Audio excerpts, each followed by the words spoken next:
நதிக்கரையில் மாலை நேரம். அந்த பழைய புத்தகம் திறந்தவுடன் ஒரு வெளிச்சம் வெடிச்சது.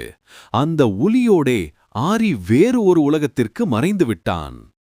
அடுத்த நொடியே அவன் கண் திறக்கையில் நம்ம உலகம் இல்லாமல் வித்தியாசமான ஒரு பிரபஞ்சத்துல படுத்திருந்தான். வானம் நீலமா, மிதக்கும் தீவுகள், ஒலி ஒலியா மின்னும் மரங்கள், எல்லாமே கனவுல பார்த்த மாதிரி இருந்துச்சு.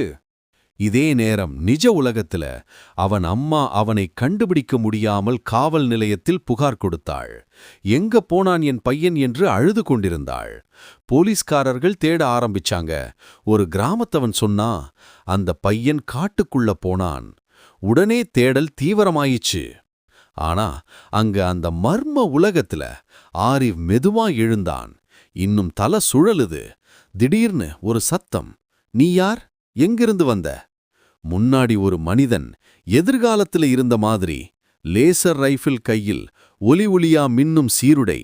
அவன் துப்பாக்கியை ஆரிவின் தலையில வச்சு நின்றான். ஆரிவ் நடுங்கினான். நான் அப்படிதான் ஒரு புத்தகம் எடுத்தேன், அதன் உள்ளே இழுக்கப்பட்டேன் என அவன் சொன்னான். ஆனா அந்த காவலர் நம்பவே இல்ல. அப்படி யாருமே வர முடியாது என்று சொல்லிட்டு அவனை பிடிச்சுக்கிட்டு போனான். அவன் சென்ற பாதை முழுக்க அதிசயந்தான். வானத்தில் பறக்கும் வாகனங்கள், ஒலியில மின்னும் கட்டிடங்கள், தரையில் யாருமே இல்ல. எல்லாரும் பறக்குறாங்க.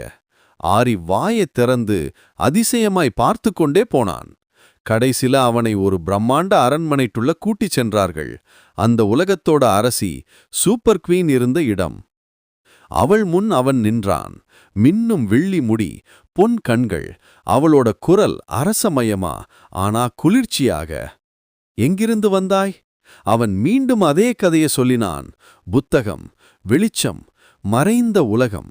ஆனா அவளும் நம்பவே இல்ல. கண்ணு சுருக்கி அவளோட கையை உயர்த்தினாள். ஒளியால் மின்னும் நீதிக்கோலை எடுத்தால் அதிலுள்ள வெளிச்சம் நீதிமன்றம் முழுவதும் பரவியது.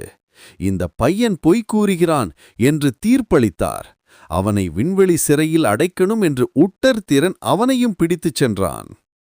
அடுத்த நொடியில் ஆரிவ் ஒரு வெளிப்படையான கண்ணாடி சிறையிலே அடைத்தார்கள். சுற்றிலும் நீல ஒளி, குளிர்ந்த காற்று, அமைதி. அவனோ தனிமையில் நடுங்கிறான். நான் எப்ப திரும்புவேன் என்று உள்ளுக்குள்ள கேட்டுக்கிட்டான். இதே நேரம் நிஜ உலகத்துல போலீஸ் நதிக்கரையில ஏதோ மின்றத கவனிச்சாங்க.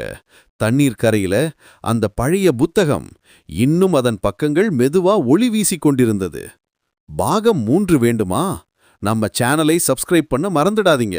லைக் பட்டனையும் கிளிக் பண்ணுங்க.